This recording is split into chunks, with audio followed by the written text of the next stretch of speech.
ಶಾಸ್ತ್ರ ತಿಳಿತಂದ್ರೆ ಕೂದಲಿಕ್ಕಿಂತ ಸಣ್ಣ ಅದ, ತಿಳಿಲಿಲ್ಲ ಅಂದ್ರೆ ಒಣಗಿಕ್ಕಿಂತ ಧಮ್ಮ. ಈಗೆಲ್ಲ ಪೂಜ್ಯರು ಹೇಳಿದ್ರು ಜ್ಞಾನ ಆಚರಣೆಯೊಳಗೆ ಬರ್ಲಿಕ್ಕೇ ಬೇಕು, ಇದು ಕರೆಕ್ಟ್ ಅದ.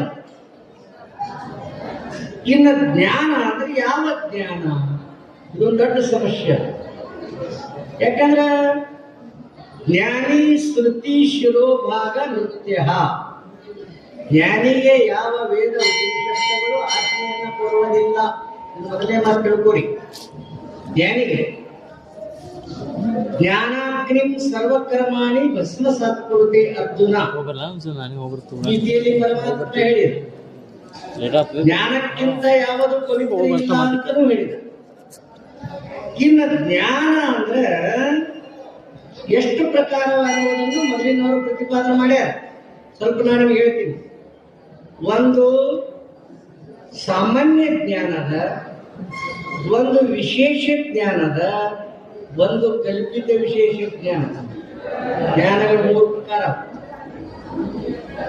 ಜ್ಞಾನನ ಆಗ್ಯಾವ ಅವನಿಗೆ ಆಚರಣ ಏನೂ ಇಲ್ಲ ಅಂತಂದ್ರ ನಾ ಆಗ್ತೀನೋ ಅವನಿಗೆ ಜ್ಞಾನಿ ಆಗಿಲ್ಲ. ಸ್ಪಷ್ಟ. ಕಣ್ಣೆಲ್ಲ ಚಲೋ ಕಾಣಿಸ್ತಾವ್ರಿಗೆ ಬಾಯಿ ಐತಂದ್ರೆ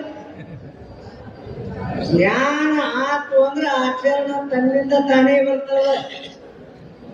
ಆಚರಣ ಸರಿಯಾಗಿ ಬರಲಿಲ್ಲ ಅಂದ್ರೆ ಜ್ಞಾನ ಸರಿಯಾಗಿ ಆಗಿಲ್ಲ ಅಂತ ತಿಳ್ಕೊಂಡು ಇದು ರೇವಣ ಸಿದ್ದೇಶ್ವರ ಆಶೀರ್ವಾದದಿಂದ ಹೇಳಿದ್ರು.